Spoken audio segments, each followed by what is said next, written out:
All right, so the Oscars are tomorrow, and I'm last second making all of my decisions for who will win which awards. And this year is a little more complicated than last year because there are just way more movies that were eligible for the Oscars, and I think I have a pretty good idea of who will win what.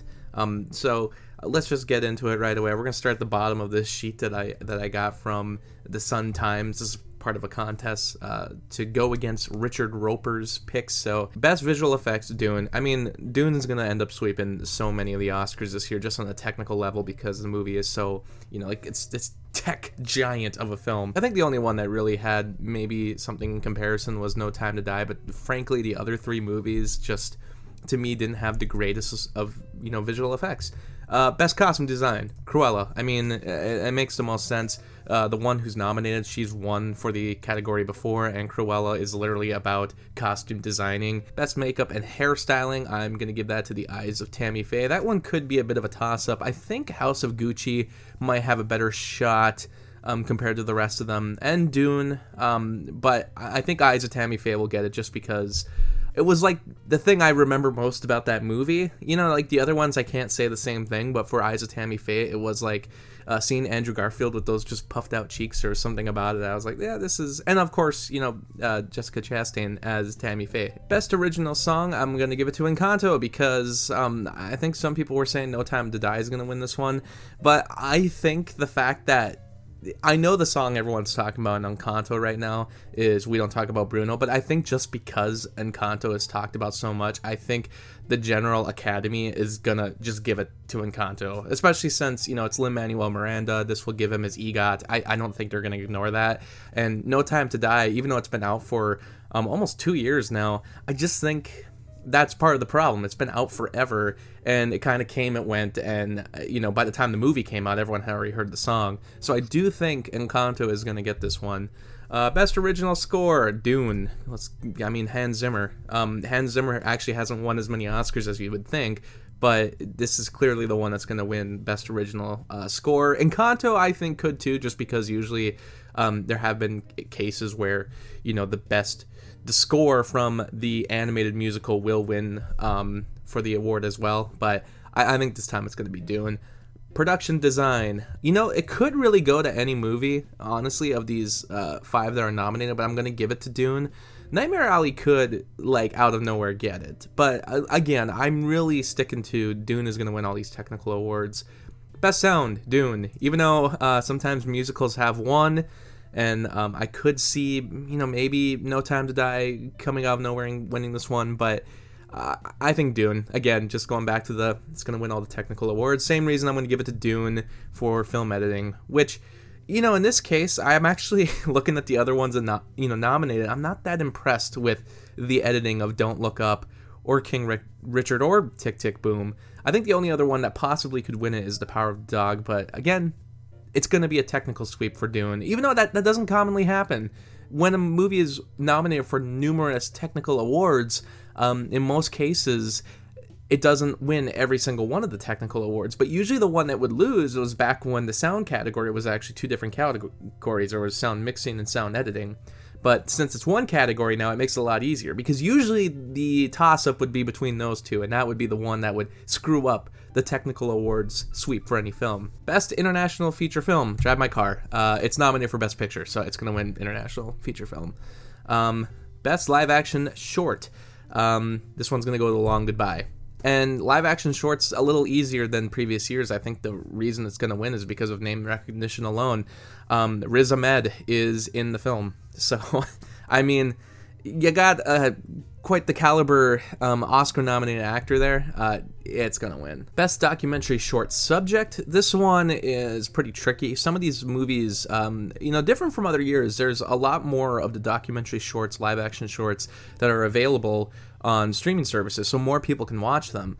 But I do think it's going to go to The Queen of Basketball, and the reason for that would be the fact that the subject matter, they kind of like these sports movies, and another thing is the fact that the person that short is about recently died last year, so I think that's the one they're going to go for. But it could go to Audible. I mean, I could see them going for Audible as well. A lot of features involving deaf individuals this year, so that, would fit well with, if Coda wins something, it would fit well that Audible would win something as well.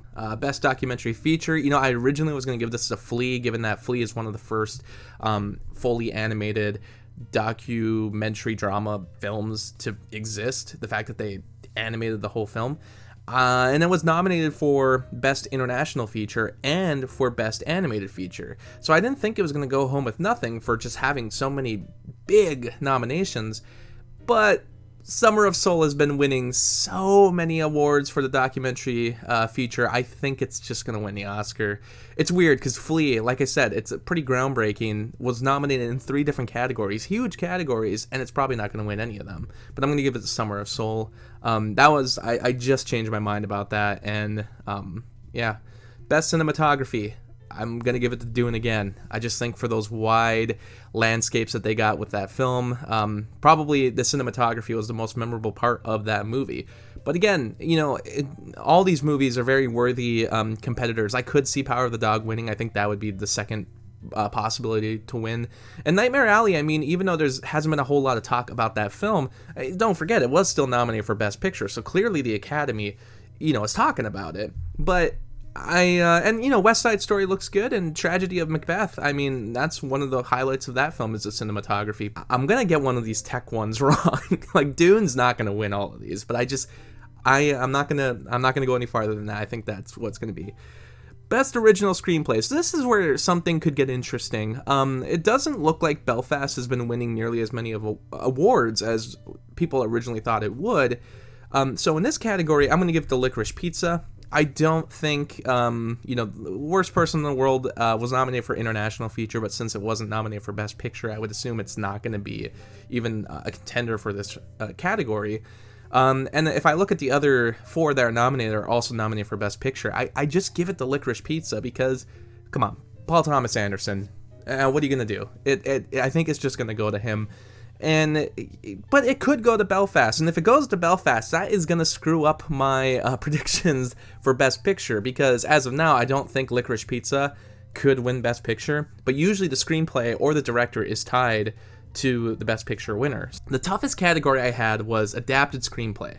I think really it's between The Power of the Dog and Coda. And, actually, let's skip a few, because I want to just get this out of the way. Best Director, it's going to go to Jane Campion for The Power of the Dog. She has won pretty much every single Best Director field out there. Kenneth Branagh, I think would be kind of second up for this category, but he has been winning either runner-up or, just nominated for different director awards, where Jane Campion's been winning, like, all of them. But, like I said earlier, there's a possibility that he could win for Best Original Screenplay. And if he does, then that kind of makes the Best Picture category a little more wonky. But animated short, I think it's going to go Robin, given that, it's a short film musical. It's available on Netflix. I think people just dig that kind of thing. And it's one of the first short films to ever also be a musical as well. So I think people will want to, praise it for that. Best Animated Feature. This might be a controversial take, but I've seen all 5 of these movies, and my least favorite is Encanto. I actually liked Raya and the Last Dragon a lot more. Luca, also one of my favorite movies this year. Mitchell vs. the Machines, also.